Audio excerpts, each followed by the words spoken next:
Wasallim wa barik ala Muhammad wa ala alihi wa sahbihi ajma'in. Jemaah subuh yang dimuliakan oleh Allah Subhanahu wa taala. Mari sama-sama kita duduk berintikaf sambil melengkapkan zikir-zikir kita, memuji, bertasbih dan bertahlil kepada Allah Subhanahu wa taala. Berselawat kepada Rasulullah sallallahu alaihi wasallam. Allahumma shalli wa sallim wa barik alaih. Jemaah dimuliakan oleh Allah Subhanahu wa taala, dalam kisah para nabi dan para rasul mengandung banyak pelajaran untuk melengkapkan pedoman hidup kepada kita. Tentunya masing-masing kita berbeda, karena itu kisah para nabi pun berbeda. Masing-masing kita memiliki problem dan menghadapi masalah yang berbeda-beda. Karena itu Allah kasih contoh penyelesaian melalui para nabi dan rasul juga dengan problem dan masalah yang berbeda-beda. Salah satu yang mungkin kita angkat pada subuh yang berbahagia ini adalah bagaimana sebuah episode sejarah yang melanda atau menimpa Nabiullah Yunus alaihi salam, Yunus bin Matius alaihi salam. Nabi Yunus bin Matius alaihi salam ini, beliau lahir di Ninawa. Ninawa sekarang di Damaskus. Beliau diutus oleh Allah Subhanahu wa taala untuk menjadi nabi dan rasul, sampai suatu ketika beliau merasa kecewa terhadap kaumnya, kecewa terhadap masyarakatnya. Siang dan malam beliau berdakwah, beliau menyampaikan kalimat-kalimat tauhid, tetapi kaumnya itu melecehkan, acuh tak acuh, bahkan memusuhi beliau. Karena itu sampai beliau kecewa dan beliau meninggalkan kaumnya. Beliau pergi mencari daerah lain, pergi ke negeri lain, mencari masyarakat lain. Nah, ketika beliau memutuskan untuk pergi dan beliau berangkat melewati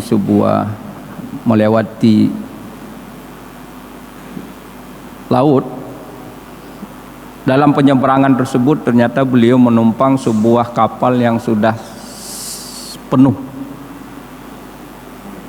Dan saat badai melanda perjalanan mereka, maka kebiasaan mereka kalau muatannya lebih harus dikurangi. Dan siapa yang akan dikurangi tersebut tergantung undian. Akhirnya diundi, ternyata 3 kali undi, 3-tiganya mendapat nomor yang harus turun dari kapal adalah Nabi Yunus alaihi salam. Akhirnya beliau terpaksa turun ke laut, dan ternyata di laut sudah ditunggu oleh seekor ikan yang para ulama menyebutnya ikan nun. Jemaah yang dimuliakan oleh Allah Subhanahu wa taala, lalu beliau ditelan oleh ikan nun. Nah, yang menarik kita lihat di sini, Allah Subhanahu wa taala berfirman, wa inna yunusa laminal mursalin. Dan sesungguhnya Yunus itu benar-benar seorang rasul dari para rasul.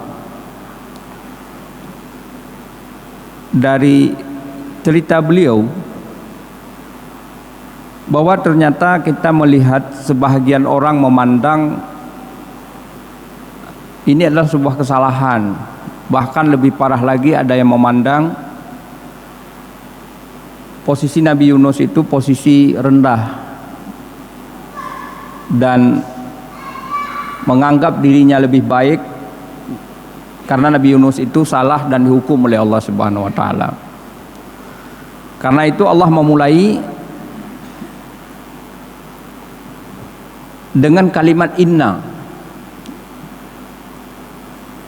Dengan taukid Allah menyebutkan sungguh benar Yunus itu laminal mursalin. 2 kali menggunakan taukid. Laminal mursalin, benar-benar rasul dari rasul-rasul Allah Subhanahu wa taala. Artinya ini adalah sebagai bentuk pembersihan nama baik beliau dan juga sebagai bentuk pembersihan pola pikir sebagian manusia yang menganggap bahwa Nabi Yunus itu tersalah, Nabi Yunus itu rendah. Dan banyak sekali syubhat-syubhat yang beredar di sekitar kita, sekitar para nabi dan rasul yang kadang-kadang teguran-teguran Allah kepada para nabi dan rasul itu adalah sebagai pedoman buat kita setelah itu. Bukan sekedar atau bukan menganggap bahwa para nabi dan rasul itu melakukan kesalahan yang pada tingkat kesalahan itu menurunkan derajat kenabiannya. Tidak. Jamaah yang dimuliakan oleh Allah Subhanahu wa taala. Dan ternyata sampai di dalam perut ikan Nabi Yunus alaihi salam, falaula annahu kana minal musabbihin la labisa fi batnihi ila yaumi yub'atsun. Andai Nabi Yunus bukan orang yang pandai bertasbih, memuji Allah Subhanahu wa taala, maka beliau akan tertinggal, akan hidup dalam perut ikan sampai dengan hari kebangkitan. Yaumi yub'atsun. Di sini para ulama menyebutkan bahwa termasuk makhluk yang dipanjangkan umurnya oleh Allah Subhanahu wa taala sampai dengan hari kebangkitan, yaitu ikan nun. Karena Allah menyiapkan ikan nun itu untuk tempat hidup Nabi Yunus sampai hari kebangkitan. Namun Allah menyebutkan karena beliau dalam mensikapi situasi seperti itu tepat, mensikapi cobaan itu dengan cara yang tepat, maka beliau selamat dari cobaan tersebut. Beliau selamat dari situasi itu. Beliau berhasil mensikapi situasi tersebut dengan situasi yang solutif, bukan menjadi situasi bermasalah. Jadi jamaah yang dimuliakan oleh Allah Subhanahu wa taala, apa yang dilakukan oleh Nabi Yunus? Allah menyebutkan laula annahu kana minal musabbihin. Nabi Yunus itu adalah nabi yang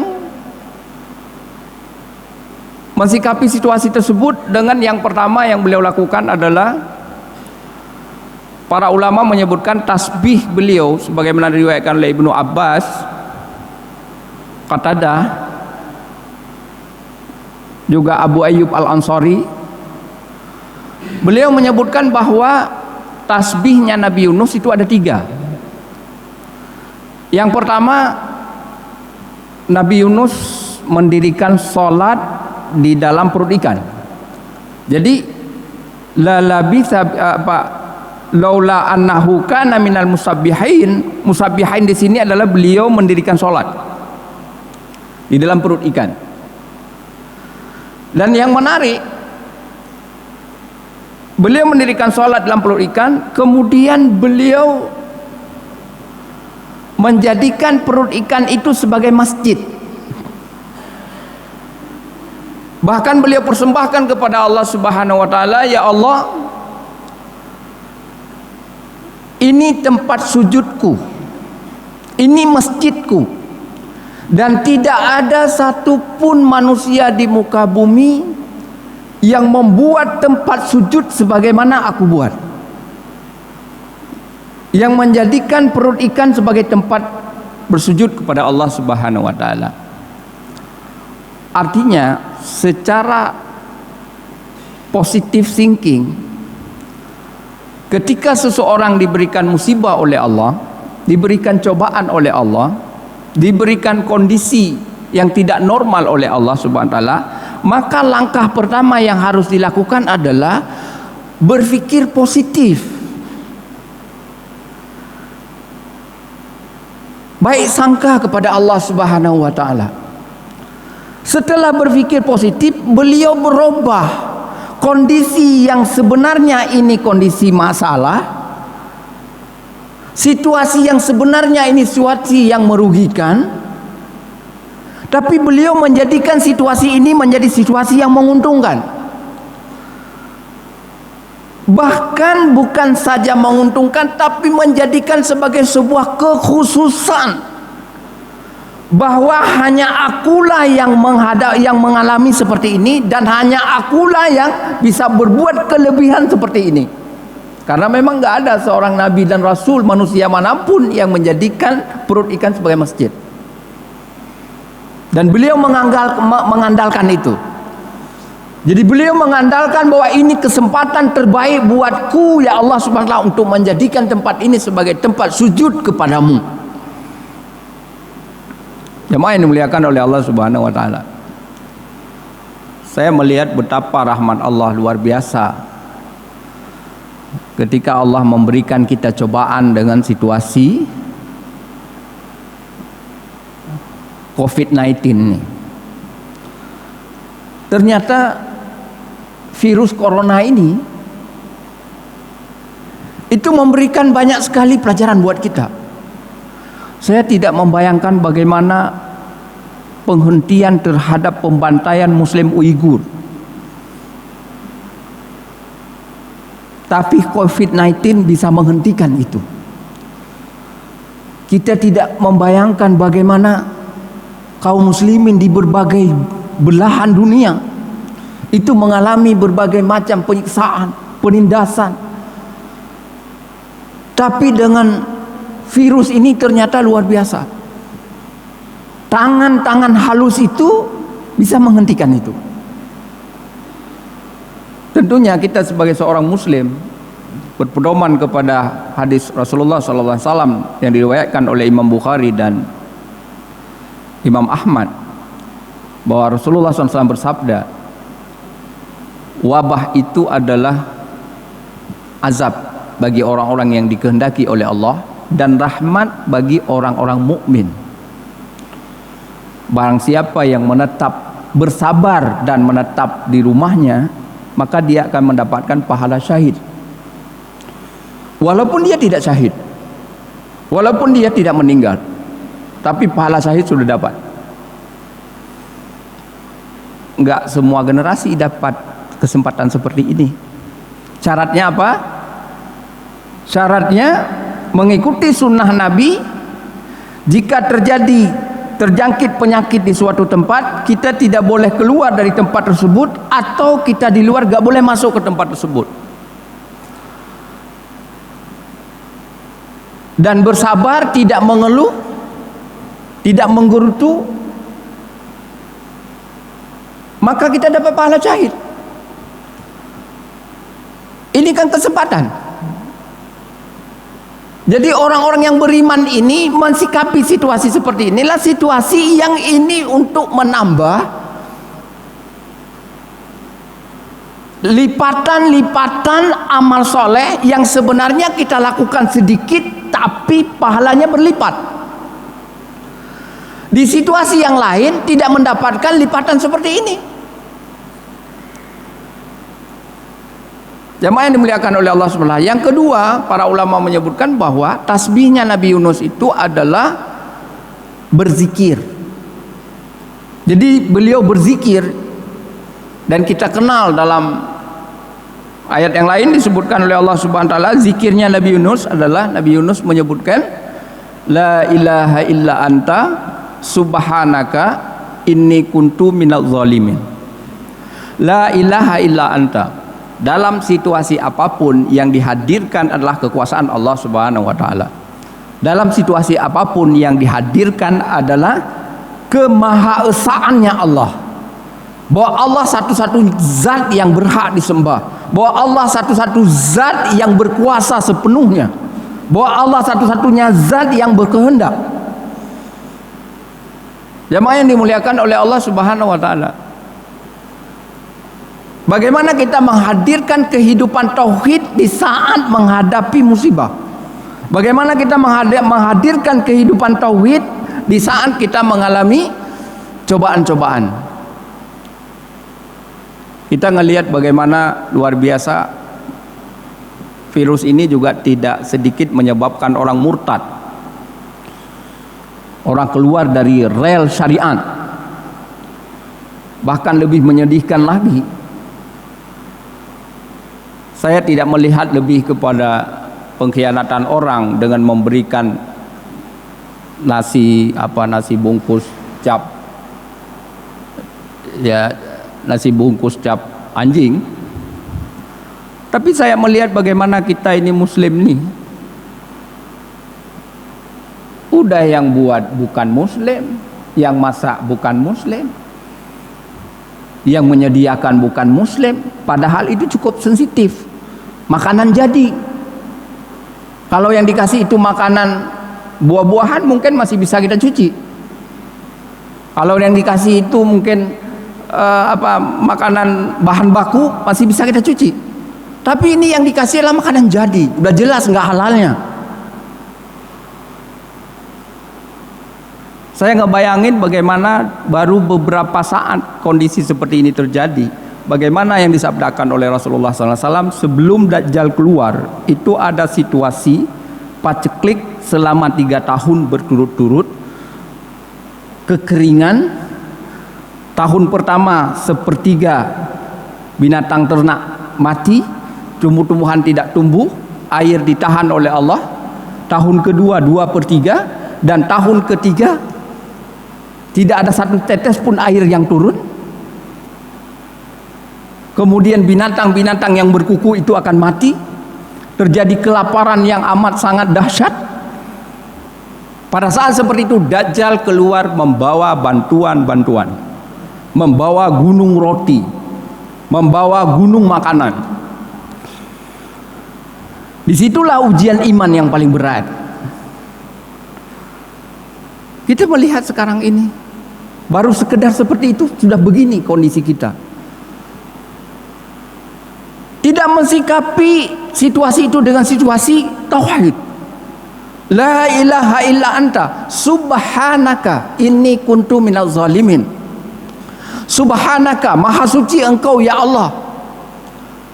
Bisa jadi ini adalah bagian dari pembersihan. Ada kekeliruan-kekeliruan kita secara kolektif.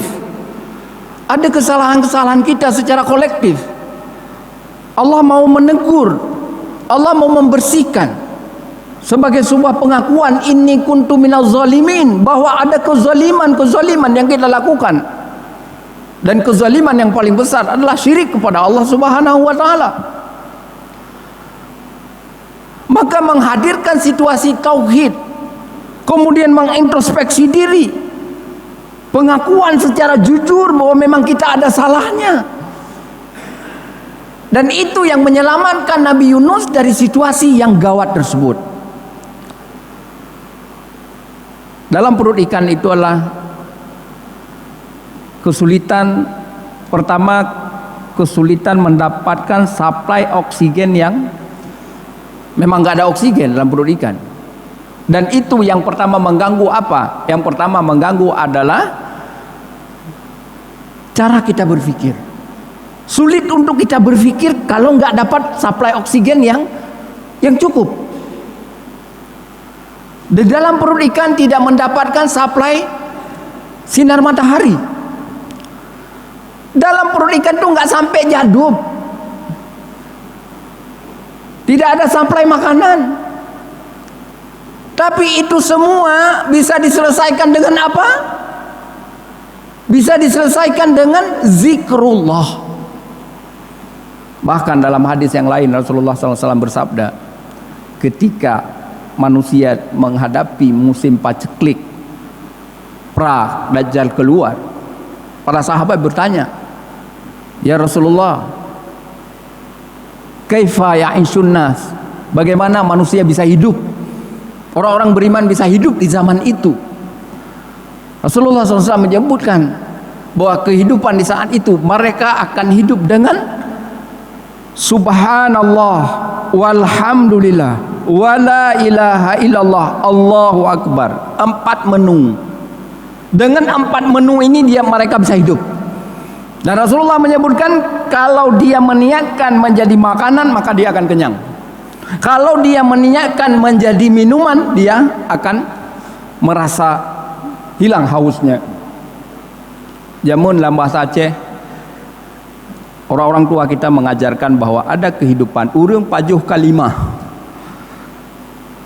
Kalimat ini dinegatifkan.